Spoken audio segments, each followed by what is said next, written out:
enfim, e o discurso de ódio nesse contexto contra mulheres se expandindo de uma forma muito expressiva.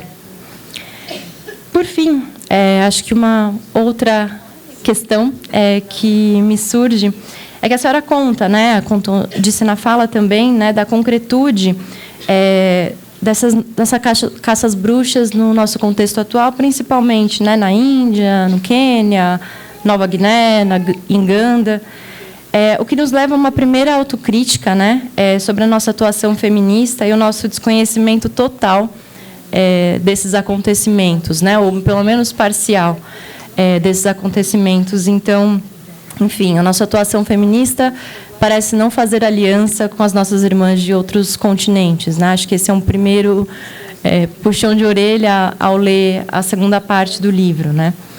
Mas a senhora também faz um alerta muito importante sobre o papel de instituições como o Banco Mundial e como as Nações Unidas, como a senhora mesmo trouxe na fala, né? E lá na página 111, né, do livro, a senhora diz textualmente, né?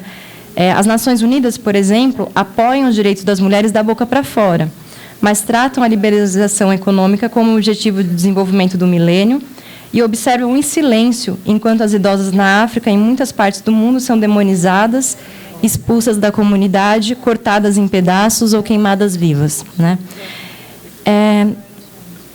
A minha reflexão diante desse trecho, né, é de que a geração anterior à nossa, de feministas, e a nossa geração também lutou muito por espaços nesses órgãos, né, nas Nações Unidas. E nós celebramos algo como década do afrodescendente, década da mulher, como um avanço, né, como uma institucionalização das nossas temáticas, né?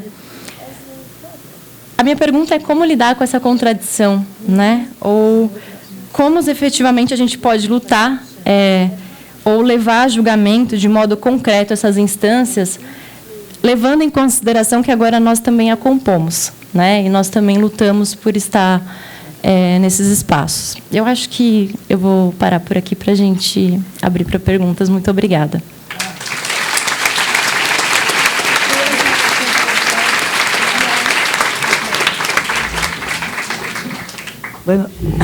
Como foram bastante intensos os comentários aqui da Natália e mesmo os comentários da Maite, eu vou dar um espaço um pouco para a Silvia responder antes da gente falar das outras perguntas, tá? Yes. See, I'm going to reply because it's very, very important. I really appreciate the comments, of both, and also because it allows me to connect with a project that I'm involved in, until now mostly relating to Europe, but looking forward, we are actually, there's a project with other women, looking forward to expand it beyond Europe. Yes, the witch hunt was exported from the very beginning, from the early 16th century to every part of the world that European colonized. So in fact, Latin America, the so-called Latin America, Abya was the first place where the witch hunt was brought. And in fact, as you know, the history of conquest, colonization, and the missionaries and the Inquisition were very, very, very, very active. The church came, with the soldiers, and from the very beginning, they used the charge of witchcraft to say that all people here, all indigenous people, were devils. It is the same that was used in the United States. For example, during the Salem trial, that you mentioned, Tituba, they basically said indigenous people are red devils. Right? They look at the ritual, etc. And what we know, in fact, is that especially in Brazil, in Colombia, and in the area of the Andes, there were increasingly witch hunts and increasingly they were directed against women. And in the case of Brazil, right, I began to do some research, and there is material. It's not all lost. And in fact, this is part of a project. Myself with other women, particularly in Spain, we have begun, a project that is just developing. And in fact, one of the exciting things for me to come here was also precisely to do what you suggest that should be done. To see whether, here there are women who are interested or doing already the kind of research to bring out. Because there are, Okay. Ok. Assim. Yes, ela esqueceu. Não, então, o que ela falou... tá ligado? Alô? Tá. Então, ela disse assim que sim, tem um projeto na Europa e tem uma vontade, uma busca de se expandir além da Europa. Nos primórdios do século XVI, todos os lugares colonizados, teve a descoberta, a colonização, a Inquisição e a caça às bruxas foi levada a esses lugares. E a América Latina foi um dos primeiros lugares onde chegou essa perseguição. A igreja tinha seus soldados e os índios eram vistos como demoníacos. Ali via-se que tinha bruxaria. Nos Estados Unidos, como ela mencionou, também tinha o titubá, esse ritual, eles demonizavam os rituais. Então, no Brasil, na Colômbia, na região dos Andes, existe a caça às mulheres e a pesquisa dela, elas pesquisando, que elas sabem que nem tudo se perdeu. Há material e um dos motivos que ela está vindo aqui, ela está com um projeto na Espanha e ela quer aqui ver o que as mulheres estão fazendo para juntar, que diz que nem tudo foi perdido, existe material sobre isso. Sim. From a very early time, and I want to speak specifically now in terms of Brazil, because there is two types of women were, or maybe more, were charged and vulnerable to the accusation of witchcraft. On one side, some European women who had been exiled to Brazil because they were condemned as heretics. For example, Jewish women, who had been forced to come to Brazil in exile. They were also later charged by the Inquisition and by the authority as being witches. But the other and the broader number of women were black women, and particularly black women in slavery, and also black women who were not enslaved, mulattas women, and what many times the accusation had to do with the fact that women who were enslaved or women who were outside of slavery, but they were Afro-descendants. They were Afro-descendant. They were priestesses in their religion, in their local African religions. They were basically, unlike the situation of women in Europe. They were actually practicing their rituals.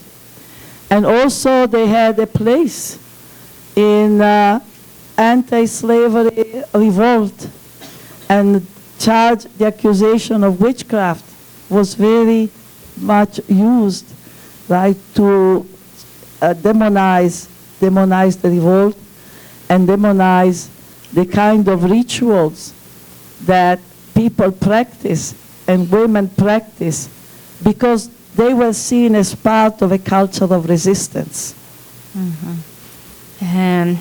Então, há dois tipos de mulheres que elas eram vistas como demoníacas. Então, tinha as mulheres judias, que eram vistas como hereges, que foram exiladas também na Inquisição, e eram vistas como bruxas também, e vieram para o Brasil. É um número menor.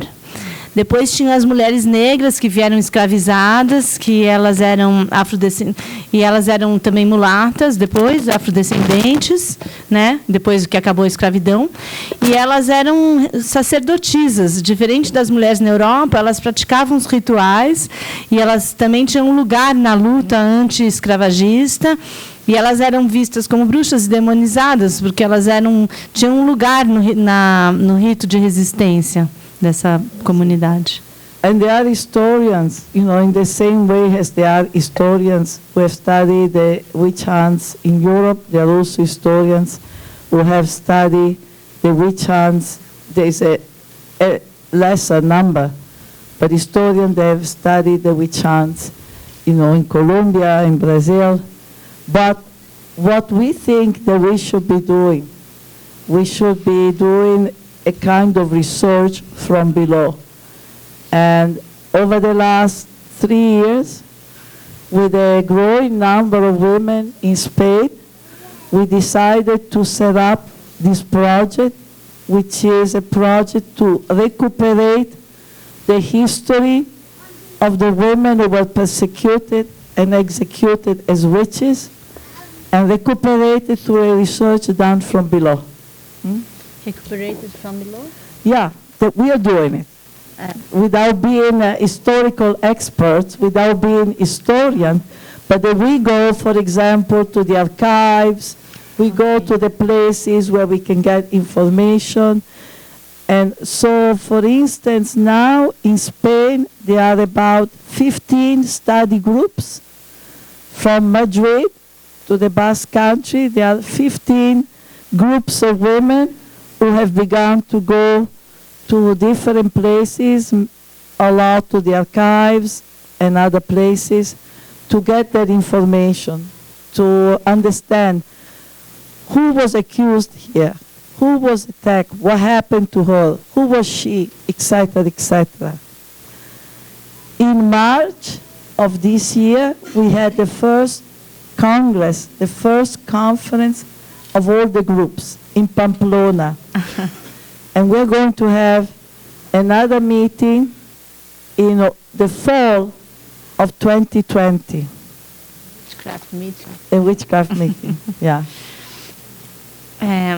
Então,